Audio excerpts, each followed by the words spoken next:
હરે કૃષ્ણ. આજે આપણે ત્રીજા એપિસોડની શરૂઆત કરીએ છીએ. ગયા બીજા એપિસોડમાં આપણે એ જોયું કે ઈશ્વરની બે શક્તિઓ છે, એક અપરાશક્તિ અને પરાશક્તિ. આ અપરાશક્તિ વિશે જાણ્યું કે એ અપરાશક્તિ ઓક્સિજન છે, જેનાથી આપણું જીવન ચાલે છે. તો મેં ગયા એપિસોડમાં પણ કીધું હતું કે જ્યારે અપરાશક્તિ અને પરાશક્તિનું મિલન થાય ત્યારે જ આપણું શરીર ચાલે. તો ચલો આપણે જોઈએ કે આ પરાશક્તિ આપણા શરીરમાં ક્યાં છે અને કેવી રીતના કાર્ય કરે છે.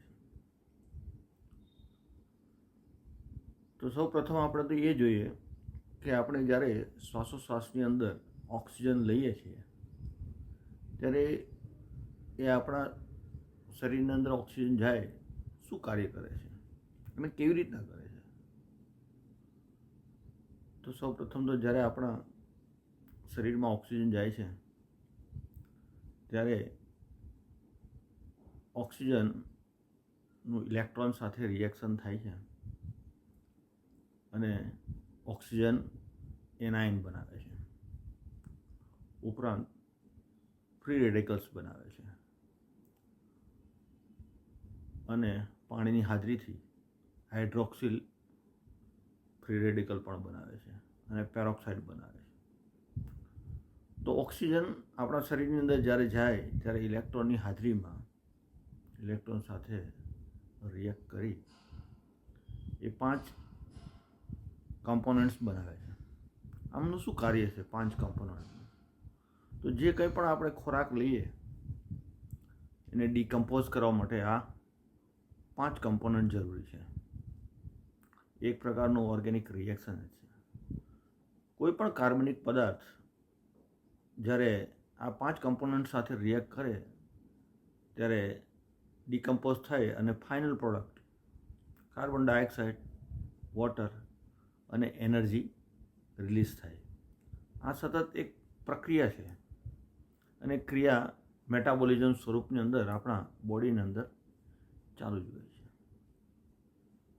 તો એ જે એનર્જી રિલીઝ થાય એ આપણા બાયોલોજિકલ ટર્મ્સની અંદર એટીપીમાં સંગ્રહિત થાય છે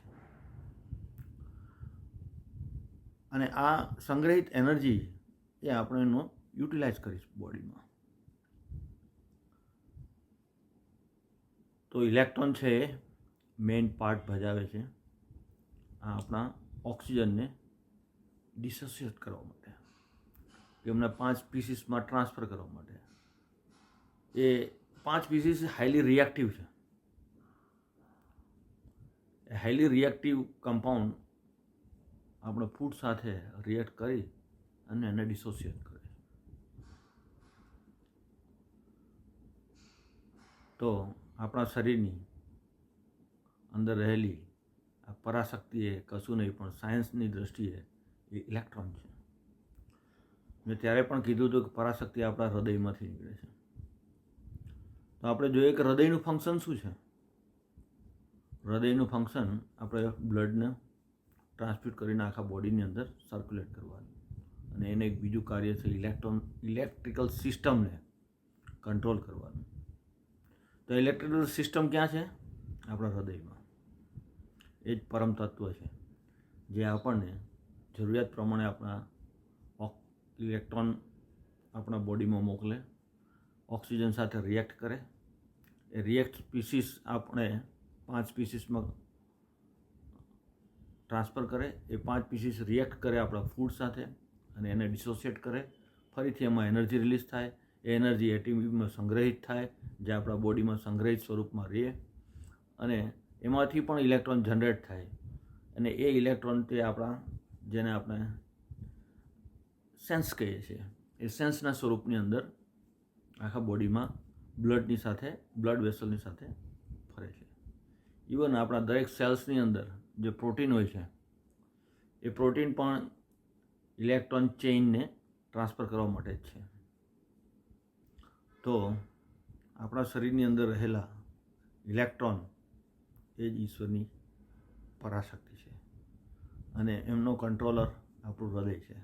જે સાયન્સની દ્રષ્ટિએ પણ આપણે સમજી શકીએ કે હૃદય છે એ ઇલેક્ટ્રિકલ સિસ્ટમને કંટ્રોલ કરે છે. અને ઘણી વખત લોકોએ સાંભળ્યું પણ છે, લોકોને જ્યારે હાર્ટ એટેક આવે ત્યારે પેસમેકર મૂકે આવે. એ પેસમેકર શું કરે છે? ઇલેક્ટ્રિક સિસ્ટમને કંટ્રોલ કરે છે. તો આપણે પણ જોઈએ છીએ ઇલેક્ટ્રિક સિસ્ટમ કંટ્રોલ શેનાથી થાય અને ઇલેક્ટ્રિક સિસ્ટમ ચાલે છે નથી ઇલેક્ટ્રોન દ્વારા. તો આપણા હૃદયની અંદર જે પરમ તત્વ છે એ આપણને સતત ઇલેક્ટ્રોન આપી આપણા જન્મથી લઈને મૃત્યુ સુધી અને આપણા બોડીનું સંચાલન ઇલેક્ટ્રોન જ કરે છે. આ ઈશ્વરની આ પરાશક્તિ છે. તો ઈશ્વરની અપરાશક્તિ અને પરાશક્તિથી આપણા બોડીનું સંચાલન થાય. હવે મેં આગળ પણ કીધેલું કે કણે કણમાં છે, ઘટે ઘટમાં જોયું આપણે, પણ કણે કણની અંદર પણ જોઈએ તો જે સૌથી નાનામાં નાનો કણ જેને કહેવાય એટમ્સ. તો એટમ્સ શેનો બનેલો છે? ન્યુટ્રોન, પ્રોટોન અને ઇલેક્ટ્રોન્સ. આ ન્યુટ્રોન, પ્રોટોન અને ઇલેક્ટ્રોન તો ઇલેક્ટ્રોન શું કરે? તો કે એની બહારની જે કક્ષા છે એમાં સતત પરિભ્રમણ કરતું હોય છે. હવે આપણે એમ માનીએ કે કોઈ પણ વસ્તુનું એક જગ્યાએથી બીજી જગ્યાએ સ્થળાંતર કરીએ તો એને ફોર્સની જરૂર પડે. એમને કોઈ એક જગ્યાએ બીજી જગ્યાએ કંઈ પણ ફોર્સ ધક્કો મારીએ ત્યારે થાય. તો કલ્પના કરો કે ઇલેક્ટ્રોન છે એની બહારની કક્ષાની અંદર સતત ઘૂમ્યા જ કરે છે. તો એમને એનર્જી ક્યાંથી મળે છે?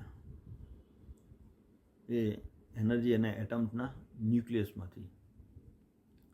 એ એનર્જીનો જે સ્ત્રોત છે ન્યુક્લિયસ છે. એ ન્યુક્લિયસની અંદર એનર્જી છુપાયેલી છે. એ જ પરમ તત્વ છે. એમાં આપણા હૃદયની અંદર પણ એ આત્મતત્વ એ પણ પરમ તત્વ છે. એટલે આ પરમ તત્વ દેખાતું નથી પણ એનો અનુભવ ઇલેક્ટ્રોન દ્વારા થાય. ઇલેક્ટ્રોન દ્વારા આપણે સેન્સ બધી જાણી શકીએ.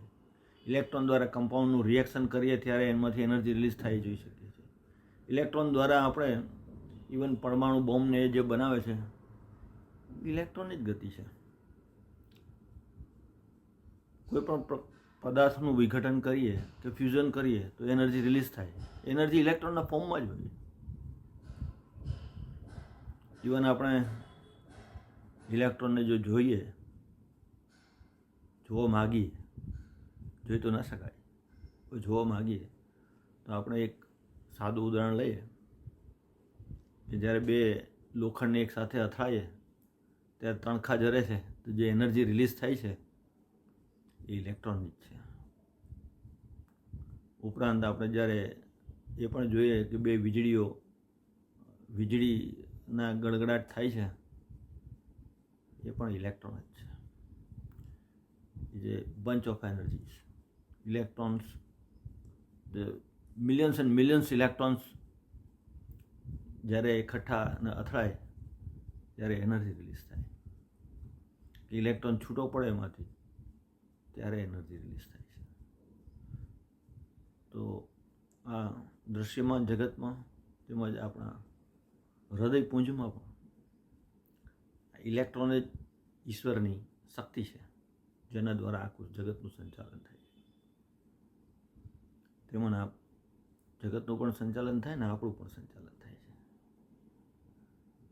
તો આ જ ઈશ્વરની પરાશક્તિ છે.